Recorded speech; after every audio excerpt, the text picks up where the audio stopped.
नमस्कार दोस्तों, अगला टॉपिक हमारा है prevention of money laundering act. ये सीए फाइनल के इकोनॉमिक लॉ का पेपर नंबर 6D है। ये बड़े इंटरेस्टिंग से चैप्टर मैं आपको बताने के लिए जा रहा हूं। मैं पूरी कोशिश करूंगा कि एक एक पॉइंट कहां पर है आपको ध्यान में आ जाए, याद आ जाए, इसलिए मैं बार बार रिवाइज करवाने की भी कोशिश करूंगा। यहां पर मैं कुछ मेमोरी टेक्निक और कुछ इंटरेस्टिंग एग्जाम्पल का भी प्रयोग करूंगा ताकि आपको चीजें जहन में बैठ जाए आपके। तो पहले हम लोग बात करते हैं प्रिवेंशन ऑफ मनी लॉन्ड्रिंग से पहले हवाला शब्द के बारे में समझते हैं कि यह हवाला क्या होता है। अक्सर पिक्चर में आपने ऐसा सुना होगा और रियल लाइफ में भी हवाला होता है, जहां पर आपने देखा होगा कि फटे हुए नोट का टुकड़ा या फिर कोई 10 का नोट ऐसे करके दिखाते हैं और करोड़ों रुपया मिल जाते हैं। तो यहां पर हम लोग बात करते हैं, कहानी इमेजिन करते हैं। हवाले कई प्रकार से हो सकते हैं, लेकिन यहां पर एक सिंपल कहानी हम लोग इमेजिन करते हैं। मान लीजिए कटरीना है, उसने कुछ गलत तरीके से ब्लैक मनी कमाया। ठीक है, कटरीना ने स्विट्जरलैंड में, फॉरेन कंट्री में, विदेशी कंट्री में क्या किया, ये जनरली उन कंट्री को टारगेट किया जाता है जहां जिसको टैक्स हेवन बोलते हैं, जहां पर ऐसे लोगों को प्रमोट किया जाता है और डायरेक्टली इनडायरेक्टली उन पर कड़ी नजर नहीं बना के रखी जाती है। जैसे कि स्विट्जरलैंड का स्विस बैंक के बारे में आपने सुना होगा। तो कटरीना कैफ ने मान लीजिए कि 100 करोड़ रुपए कमाए। अब ये 100 करोड़ रुपए जो उनकी करेंसी के हिसाब से कमाए, ठीक है, इसको हम लोग सारी चीजों को इंडियन करेंसी में इमेजिन कर रहे हैं। 100 करोड़ रुपए इसको सलमान खान को भेजने का है। सलमान खान को कहां भेजना है? इंडिया में भेजना है। कहां से भेजना है? फॉरेन कंट्री से भेजना है। अगर ये मान लीजिए कोई लीगल चेन का उपयोग करती है तो फिर टैक्स के दायरे में आ जाएगी, या फिर अलग अलग तरीके का जो फेमा वगैरह रेगुलेशन इस पे लागू हो जाएगा। तो ये कटरीना कैफ क्या करती है? कटरीना कैफ एक मिस्टर पीटर से कांटेक्ट करती है। मिस्टर पीटर कौन है? यह है हवाला एजेंट। मिस्टर पीटर से कांटेक्ट करती है। मिस्टर पीटर, जो पीटर है, इन लोगों का काम जो चलता है हवाला वाले एजेंट का, वो विश्वास पे ही चलता है। कोई लीगल एक्शन आप इसके अगेंस्ट में नहीं ले सकते हो, क्योंकि ये कंप्लीट इलीगल वर्क है। अब मिस्टर पीटर का जो एजेंट है वो इंडिया में भी बैठा हुआ है, जिसका नाम है मिस्टर जॉन। ठीक है, मिस्टर जॉन नाम के लिए ये इंडिया में किसी आईटी कंपनी में काम करता है, लेकिन ये हवाला एजेंट है। ठीक है, मिस्टर जॉन। अब ये जो बात करते हैं कि जो ये इसको कटरीना कैफ क्या करेगी, 100 करोड़ रुपए दे देगी। ये बोलेगा 10% हमारा कमीशन होगा, 10% हमारा कमीशन होगा। तो कटरीना कैफ 100 करोड़ रुपए इनको दे देगी और सलमान खान को अल्टीमेटली इंडिया में 90 करोड़ रुपीज मिल जाएगा। 90 करोड़ रुपीज उतना अमाउंट कौन देगा? तो मिस्टर जॉन देगा। यहां पर कटरीना कैफ को मान लीजिए एक 10 के नोट का फोटो भेजेगी। ये कटरीना ने सलमान खान को व्हाट्सएप कर दिया और उस व्हाट्सएप का जो फोटो दिखा के या उसका जो भी कोड व्हाट्सएप किया है कटरीना ने सलमान खान को, वो कोड दिखाकर मिस्टर जॉन इसको इंडिया में सलमान खान को इक्वल अमाउंट 90 करोड़ रुपए भेज देगा। यानी कि ये जो पैसा है मिस्टर पीटर का के पास, जो 100 करोड़ रुपए आया, वो स्विट्जरलैंड में ही रह गया और मिस्टर जॉन के पास इंडिया में हवाला के थ्रू पहले से पैसा हुआ करता है, क्योंकि कुछ लोगों को उल्टा भी इंडिया से भी बाहर भेजना रहता है। इसकी वजह से मिस्टर जॉन के पास पहले से पैसा होगा, जिसको कोड जानने के बाद सलमान खान को 90 करोड़ रुपीस यहां पर मिल गए। इस तरह से इंडिया में पैसा इंपोर्ट भी नहीं हुआ। इंडिया में पैसा जो है वो बॉर्डर को क्रॉस करके आया नहीं, लेकिन उसके बावजूद भी सलमान खान को कटरीना कैफ ने 90 करोड़ रुपए भेज दिए। ये जो कंसेप्ट है इसको आप क्या बोलोगे? इसको बोलोगे हवाला।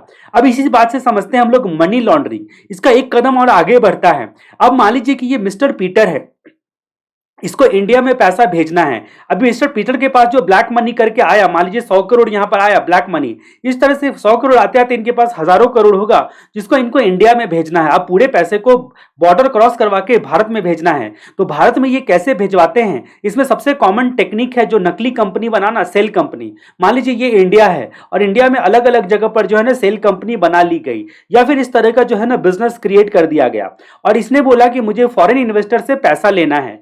फॉरेन इन्वेस्टर से पैसा लेना है। ये 100 करोड़ रुपए में से मान लीजिए कि 10 कंपनी ऐसे करके बनाई गई और उसके बाद जो है ना 10 कंपनी अलग अलग जगह पे, अलग अलग लोकेशन पे बनाई गई और 10-10 करोड़ रुपए सबको भेज दिए। सब में फॉरेन इन्वेस्टमेंट बोलकर यहां पर लीगल चेन में पैसा को ला दिया गया। बाद में इन कंपनीज को लॉस में दिखाने के लिए ये साबित करने लगे और उसके बाद इंडिया में पैसा पहुंच चुका है, अपने ये लोग पैसे का सेटलमेंट कर चुके। अगर आपको डायरेक्ट टैक्स में याद होगा, लवली एक्सपोर्ट प्राइवेट लिमिटेड का कोलकाता वाला जो केस था, ठीक है, जो कि अदर सोर्स चैप्टर में आपने पढ़ा होगा, तो कुछ कहानी ऐसे ही आपको याद आ रही होगी। तो यहां पर मिस्टर पीटर ने क्या किया, तो इसकी वजह से कानून में, डायरेक्ट टैक्स में कानून बदला और आपको पता है कि जो कानून बदलने के बाद साफ साफ बोल दिया गया कि जो ये जो कंपनी है इसके सोर्स में कहां से, इसने कहां से पैसा लाया और जिसने पैसा दिया उसके हैंड में क्या सोर्स है, वो करके जो है ना वो आपको बताना पड़ेगा, एक्सप्लेन करना पड़ेगा। लेकिन ये मिस्टर पीटर भी बहुत चालाक है। ये जो हवाला एजेंट होते हुए ऐसे कंट्री को टारगेट करते हैं जिनके कॉन्स्टिट्यूशन में ही, जिनके प्रावधान में ही लिखा हुआ है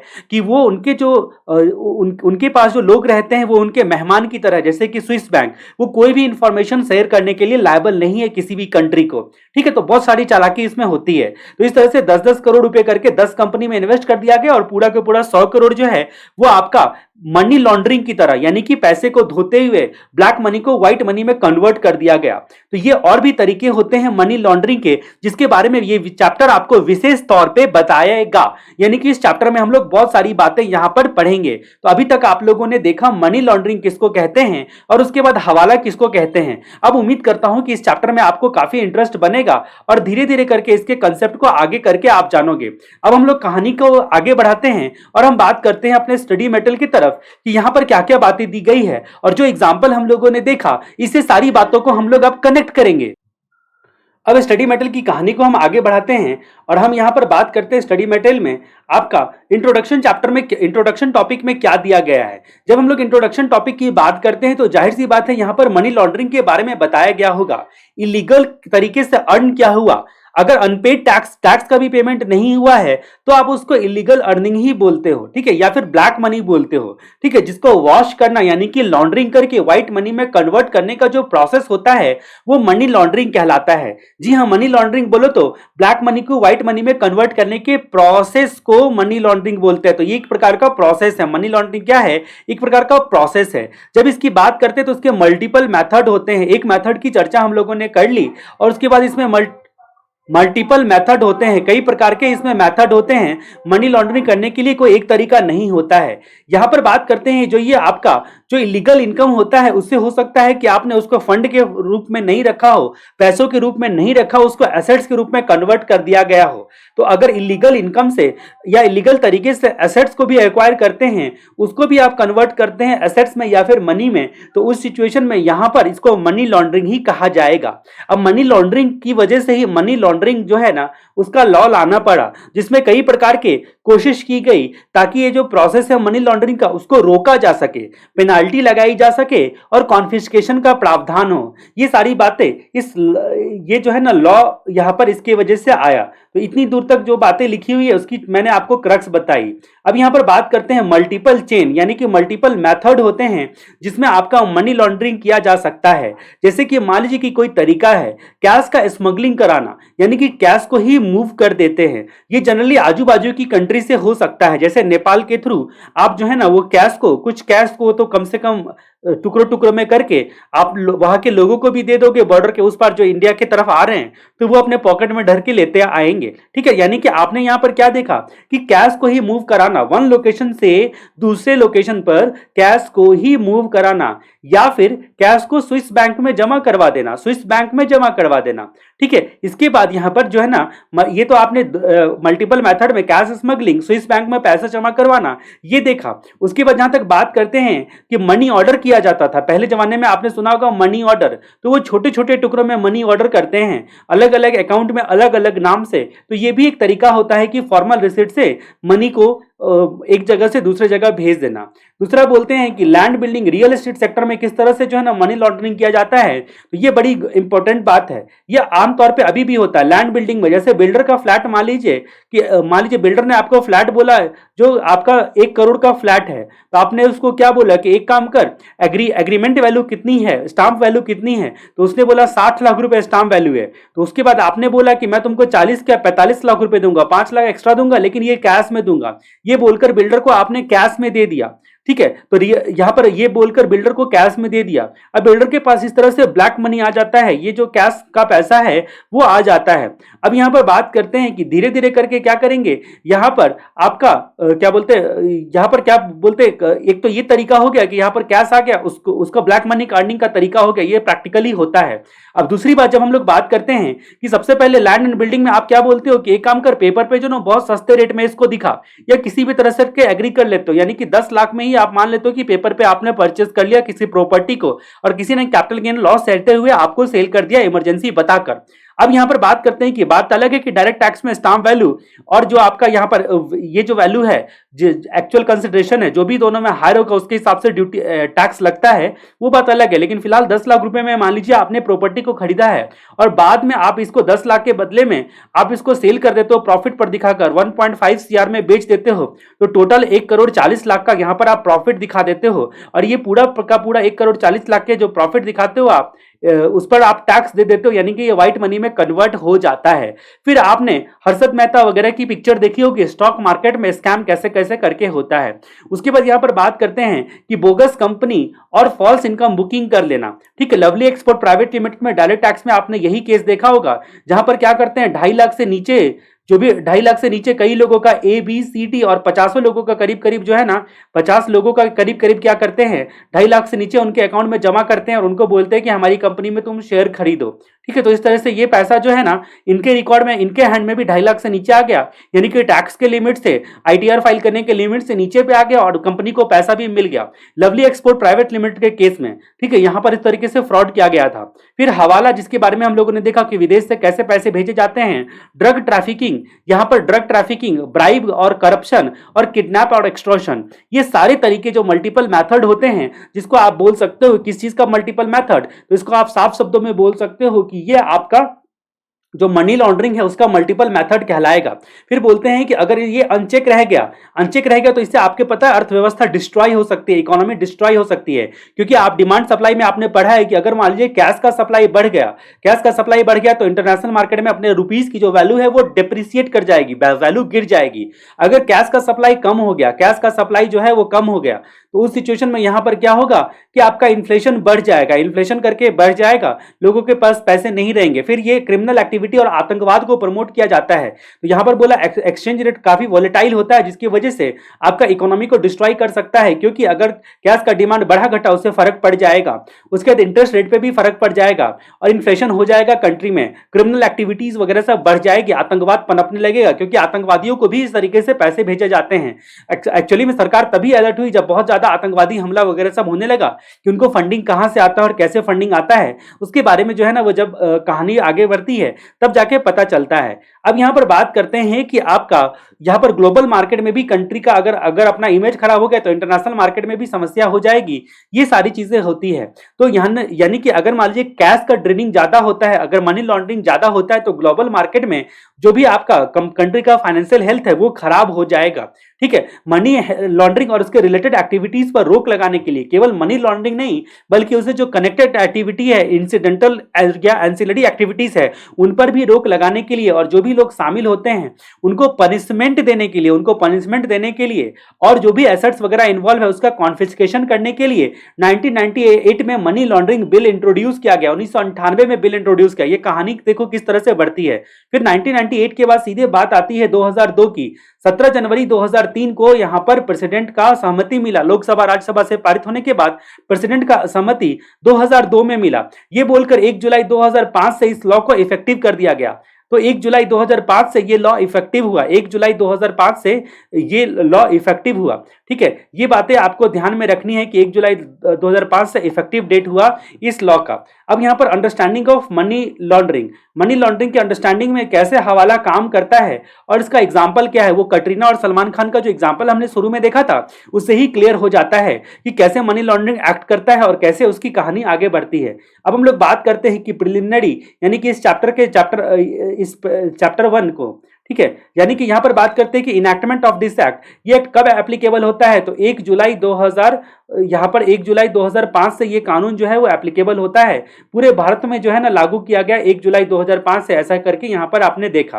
अब यहां पर बात करते हैं कि इस एक्ट का जो है ना क्या बोलते हैं पर्पस क्या था, ऑब्जेक्टिव क्या था, तो जाहिर सी बात है मनी लॉन्ड्रिंग को रोकना और मनी लॉन्ड्रिंग से जो भी डिराइव इनकम या प्रॉपर्टी है उसका कॉन्फिस्केशन करना और रिलेटेड मैटर के साथ डील करना। तो सबसे पहली बात आती है मनी लॉन्ड्रिंग को रोकना, उसके बाद कॉन्फिस्केशन करना, जो भी डिराइव प्रॉपर्टी या इनकम होते हैं और जो इन्वॉल्व लोग होते हैं उन पर पेनाल्टी लगाना, और रिलेटेड मैटर के साथ डील करना। बस ये 3 प्रकार के ऑब्जेक्टिव को बता दिए गए हैं। मनी लॉन्ड्रिंग को प्रिवेंट करना और मनी लॉन्ड्रिंग से डिराइव इनकम या प्रॉपर्टी पर कॉन्फिस्केशन वगैरह लगाना और रिलेटेड मैटर को डील करना। अब यहां पर हम लोगों की कहानी आगे और बढ़ती है और हम लोग यहां पर बात करते हैं कि आगे क्या दिया गया है। तो आगे दिया गया है एक पॉलिटिकल डिक्लेरेशन करके, political declaration and global programme of action. ठीक है, अब ये दुनिया भर में जब आतंकवाद पनपने लगा, वर्ल्ड ट्रेड सेंटर पर हमला हुआ, ये सारी कहानी जब आगे बढ़ती है तो political declaration and global programme of action ने 1998 में एक ग्रुप बनाया। उस ग्रुप में बहुत सारे मेंबर कंट्री को इन्वॉल्व किया। जैसा कि आपको पता है कि कंट्री हम लोग बोलते हैं भारत में, लेकिन कंट्री को, देश को स्टेट बोला जाता है। वर्ल्ड वाइड लेवल पे अगर हम लोग जाते हैं तो भारत भी एक स्टेट है। ठीक है, तो इसमें बहुत सारे स्टेट जो है ना मेंबर बने, इंक्लूडिंग इंडिया भी मेंबर बना और उनको बोला गया है कि भाई साहब मनी लॉन्ड्रिंग के लिए जो हमारा एक दूसरे का सहयोग वाला प्रोग्राम है उसको लॉन्च किया जाए और अपने कानून में उसको लगाया जाए। अकॉर्डिंगली रिजोल्यूशन वगैरह सब पास किया जाए, अकॉर्डिंगली रिजोल्यूशन वगैरह सब पास किया जाए। तो यही बात यहां पर बताई गई है कि ये जो प्रोग्राम ऑफ एक्शन हुआ, ये जाहिर सी बात है कि अमेरिका ने किया होगा, यूनाइटेड नेशनल जनरल असेंबली ऐसे करके बनाया। इसमें जो मेंबर लोग बनाए, मेंबर लोगों को बोला कि भाई साहब आप लोग एक काम करो, जो भी आपका मनी लॉन्ड्रिंग से रिलेटेड मैटर उसको सीरियसली लो, क्योंकि इसके थ्रू आतंकवादियों को पैसा फंडिंग किया जाता है, जिसकी वजह से जो आपका वर्ल्ड ट्रेड सेंटर वगैरह सब पर जो है ना वो हमला होना भी संभव हो पाता है। अब यहां पर बात करते हैं कि वो जो ये डिक्लेरेशन है उसमें कुछ क्वेश्चंस जो है ना इंटरनेशनल कोऑपरेशन के अगेंस्ट में सबको एग्री करवाया गया।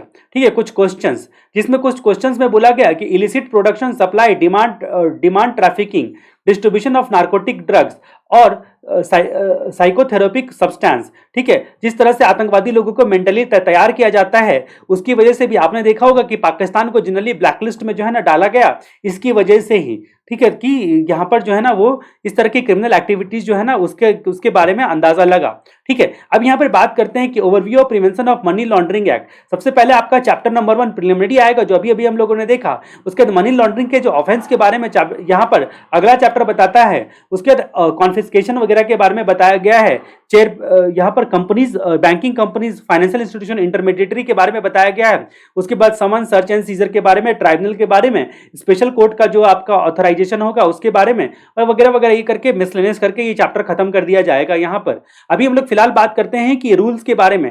जो मनी लॉन्ड्रिंग एक्ट अकेला तो आया नहीं होगा, उसके साथ साथ कई बार रूल देखो लॉन्च किए गए। 2005, 2005, बाप रे भाई इतने सारे rule, prevention of money laundering act, इतने सारे रूल का नाम याद रखना संभव नहीं है। ठीक है, तो इसकी वजह से आपको क्या करना है कि इस बात को गौर करना है, ध्यान देना है कि ओपन बुक एग्जाम में आपको रूल्स के बारे में थोड़ा बहुत यहाँ पर आइडिया यहाँ पर लग जाएगा। तो मनी लॉन्ड्रिंग में जो भी इन्वेस्टिगेशन इन्वॉल्व होते हैं, ठीक है, अब जो इन्वेस्टिगेशन इन्वॉल्व होते हैं और जो भी आपका कंक्लूजन होता है, उन सब के लिए बहुत सारे रूल्स बताए गए हैं। ये बातें यहाँ पर ध्यान देनी है। अब यहाँ पर जो है ना ईडी करके सुशांत सिंह राजपूत के केस में आपने बहुत सुना होगा। ठीक है, ड्रग का मामला में जो है ना, और enforcement of directorate of enforcement, ये मिनिस्ट्री, ये आपका जो है ना जो मनी लॉन्ड्रिंग होता है इसके बारे में जो इन्वेस्टिगेशन करता है, इन्वेस्टिगेशन पता लगाता है, ठीक है, वो मुख्य तौर पे इसी का काम है। ठीक है, ये आपका कहां पे आता है, मिनिस्ट्री ऑफ फाइनेंस के अंतर्गत आता है, डिपार्टमेंट ऑफ रेवेन्यू का। लेकिन ये इन्वेस्टिगेशन करता है, मतलब डिपार्टमेंट ऑफ रेवेन्यू का जो इन्वेस्टिगेशन करने का एजेंसी है वही है ईडी। इन्वेस्टिगेशन करने का एजेंसी है कि वही है आपका जो डायरेक्टरेट ऑफ इन्फोर्समेंट, इसी को कहा जाता है। ठीक है, अब यहां पर बात करते हैं कि आपका इसके अलावा यहां पर बात करते हैं कि सस्पेक्ट जो लोग होंगे, सस्पेक्ट फाइनेंशियल ट्रांजैक्शन होगा, उसके बारे में इंफॉर्मेशन का पता लगाना, इंफॉर्मेशन को रिसीव कैसे होता है, प्रोसेस कैसे होता है, उसका एनालाइज करना। ठीक है, उसके बारे में जो है ना इंफॉर्मेशन एकत्रित करना। ये बात बताएगा डिपार्टमेंट ऑफ रेवेन्यू का एक दूसरा आपका जो यूनिट है, financial intelligence of unit of India, financial intelligence. ठीक है, तो यानी कि यहां पर बात करते हैं कि ये फाइनेंशियल इंटेलिजेंस, ठीक है, जैसे आपका इंटेलिजेंस ब्यूरो होता है आईबी, इंटेलिजेंस ब्यूरो, वैसे ही आपका फाइनेंशियल मैटर के लिए फाइनेंशियल इंटेलिजेंस। ठीक है, उसके बाद यूनिट ऑफ इंडिया और डायरेक्टरेट ऑफ इन्फोर्समेंट, ये दो ऑर्गेनाइजेशन है, ये इन्वेस्टिगेशन करती है और ये डिटेल में छानबीन करती है। फाइनेंशियल इंटेलिजेंस जो है वो सबूत इकट्ठा करती है, छानबीन करती है। ये सारी इनकी जो है ना एजेंसीज होती है, जिसके बारे में आपने जाना। अब यहाँ पर कहानी और आगे बढ़ती है और बात आती है सेक्शन नंबर 1 की। सेक्शन नंबर 1 सबसे पहले हमको क्या बताया बताएगा कि पूरे भारत में अप्लाई हुआ 1 जुलाई 2015 से पूरे भारत में ये आपका prevention of money laundering act apply होता है। ठीक है, ये अप्लाई होने के बाद यहां पर एक बात और बताई कि जैसा कि अब तक सब लॉ में आपने देखा कि सेंट्रल गवर्नमेंट चाहे तो अलग अलग सेक्शन अलग अलग प्रोविजन को अलग अलग डेट से नोटिफाई कर सकते हैं, डिफरेंट प्रोविजन डिफरेंट डेट करके नोटिफाई कर सकती है। ये बात सेक्शन नंबर 1 में बताया गया कि जरूरी नहीं है कि 1 जुलाई 2005 से पूरा जो है ना सारा का सारा लॉ जो है वो एप्लीकेबल हो गया।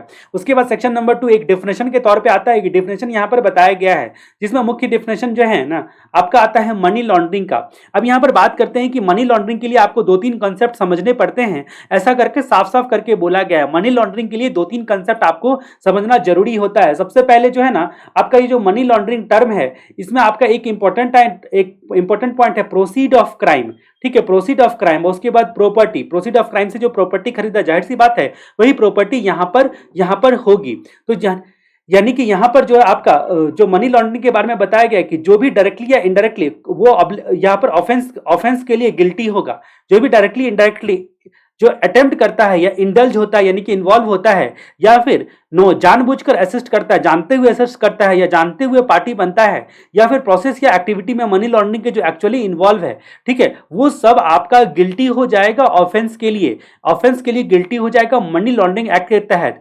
ठीक है, सिर्फ इतने ही लोग नहीं जो अटेम्प्ट करते हैं, इंडल्ज होते हैं, नोइंगली असिस्ट करते हैं या फिर नोइंगली पार्टी होते हैं या फिर प्रोसेस या एक्टिविटी में इन्वॉल्व होते हैं, केवल वही लोग नहीं बल्कि इसमें और भी लोग इंक्लूड हो जाएंगे जो कि कंसीलमेंट पोजीशन करते हैं या प्रोसीड ऑफ इनकम से खरीदे हुए प्रॉपर्टी का या कैश का या कंसीलमेंट में इन्वॉल्व है या एक्वायर करते हैं या यूज करते हुए जानते हुए भी आप ये जो मनी गलत तरीके से एक्वायर किया गया है मनी लॉन्ड्रिंग का आप लेते हो तो आप भी इन्वॉल्व हो जाओगे। प्रोजेक्ट और क्लेमिंग अनटेन्ड प्रॉपर्टी, ठीक है, तो प्रॉपर्टी को आप क्लेम करते हो जो कि मनी लॉन्ड्रिंग से हासिल किया गया है कि इसका मालिक तो मैं हूं, ठीक है, ऐसे करके क्लेम करते हो तो आप भी यहां पर आप गिल्टी हो जाओगे मनी लॉन्ड्रिंग के ऑफेंस के लिए। अब जहां तक बात करते हैं कि प्रोसीड ऑफ क्राइम किसको बोलते हैं, जाहिर सी बात है कि जो कैटरीना कैफ ने हमारे एग्जाम्पल में कमाया था उसी को प्रोसीड ऑफ क्राइम बोलते हैं। यानी कि यहां पर इतने ही नहीं बताया गया, बोला गया जो शेड्यूल ऑफेंस होते हैं ना, शेड्यूल ऑफेंस में 3 पार्ट दिए गए हैं। शेड्यूल यहां पर बताया गया है जिसमें पार्ट ए, बी और सी, पार्ट ए और बी और सी शामिल है।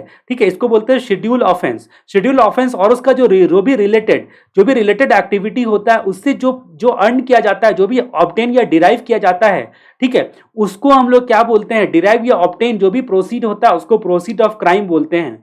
यानी कि जो भी आप डिराइव या ऑब्टेन करते हो डायरेक्टली इनडायरेक्टली क्रिमिनल एक्टिविटी से जो कि शेड्यूल में मेंशन है, तो शेड्यूल में जो बताई गई एक्टिविटीज है उसी को यहां पर लिया गया है, सारी एक्टिविटीज को नहीं लिया गया है। और शेड्यूल के 3 पार्ट बताए गए हैं, पार्ट ए, बी और सी। उसके बाद बात करते हैं प्रॉपर्टी के बारे में। प्रॉपर्टी में यानी कि यहां पर बोलता है कि हर एक डिस्क्रिप्शन का प्रॉपर्टी चाहे वो मूवेबल हो, इमूवेबल हो, ठीक है, इंक्लूडिंग डीड या इंस्ट्रूमेंट अगर बताया गया जो कि प्रॉपर्टी पर आपका किसी भी प्रकार से टाइटल या इंटरेस्ट सिद्ध करता है, ठीक है, प्रॉपर्टी पर किसी भी प्रकार से आपका टाइटल या इंटरेस्ट सिद्ध करता हो, वो प्रॉपर्टी यहां पर प्रॉपर्टी कहलाएगी। तो हर एक डिस्क्रिप्शन ऑफ प्रॉपर्टी चाहे मूवेबल हो, इमूवेबल हो या फिर कोई इंटेंजिबल हो या डीड या इंस्ट्रूमेंट हो जो कि डायरेक्टली इनडायरेक्टली कैसे भी आपका प्रॉपर्टी पर टाइटल या फिर इंटरेस्ट को साबित करता है, वो सारी चीजें जो है यहां पर प्रॉपर्टी कहलाएगी। ठीक है, प्रॉपर्टी कहलाएगी। उसके अलावा जो डेफिनेशन सब दिए गए हैं वो उतने खास नहीं है, लेकिन आपको एक बार इसको पढ़ लेना। जैसे कि पेमेंट सिस्टम, तो पेमेंट सिस्टम मतलब क्या हो गया, अभी हम लोगों ने देखा था हवाला, उसमें जो मनी लॉन्ड्रिंग में पैसे भेजते हैं तो उसको पेमेंट सिस्टम बोलते हैं। यानी कि यहां पर एक सिस्टम होता है जहां पर जो भी आपका पार्टीज इन्वॉल्व होता है, ठीक है, पेयर और बेनिफिशियरी के बीच में पेमेंट इफेक्टिव होता है, पेयर और बेनिफिशियरी के बीच में पेमेंट इफेक्टिव होता है। इसमें इन्वॉल्व होगा चाहे क्लियरिंग सिस्टम कोई होगा, क्रेडिट कार्ड या डेबिट कार्ड ऑपरेशन के थ्रू या अदरवाइज जैसे भी। अब यहां पर बात करते हैं, अगला पॉइंट बोलता है शेड्यूल ऑफेंस किसको बोलते हैं, तो यहां पर जो पार्ट ए और सी है, ठीक है, उसका सारा ऑफेंस शेड्यूल ऑफेंस कहलाएगा।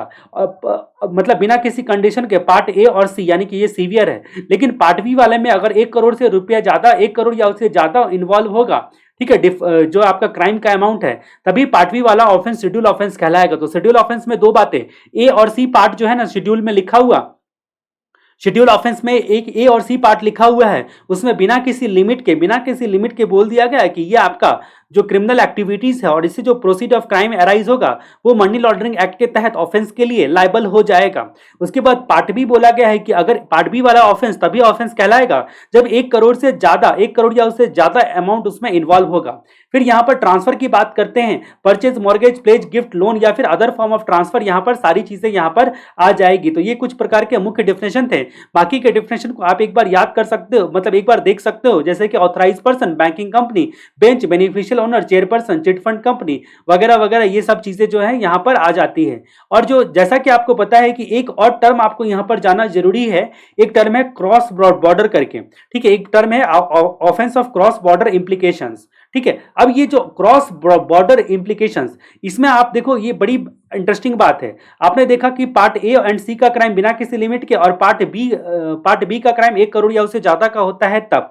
अब ये भी शेड्यूल का जो भी क्राइम है, ठीक है, यहां पर बात करते हैं कि अगर ये जो क्राइम है ये कंडक्ट कहां पर किया गया, कंडक्ट जो है ना या तो आउटसाइड इंडिया किया गया होगा ये जो भी क्राइम है, या फिर इंडिया में किया गया होगा, ठीक है। अगर आउटसाइड इंडिया में कंडक्ट किया गया तो प्रोसीड ऑफ क्राइम जो है प्रोसीड इंडिया में ट्रांसफर किया जा रहा होगा, प्रोसीड ऑफ क्राइम जो है वो इंडिया में ट्रांसफर किया जा रहा होगा। लेकिन अगर इंडिया में कंडक्ट किया गया होगा तो जाहिर सी बात है proceed of crime outside India में भेजा जा रहा होगा, आउटसाइड इंडिया में भेजा जा रहा होगा, या फिर अटेम्प्ट किया गया होगा, या भेज दिया होगा गया होगा, या फिर अटेम्प्ट किया गया होगा। उसको आप क्या बोलते हो, उसको आप बोलते हो यहां पर प्रोसीड ऑफ क्राइम।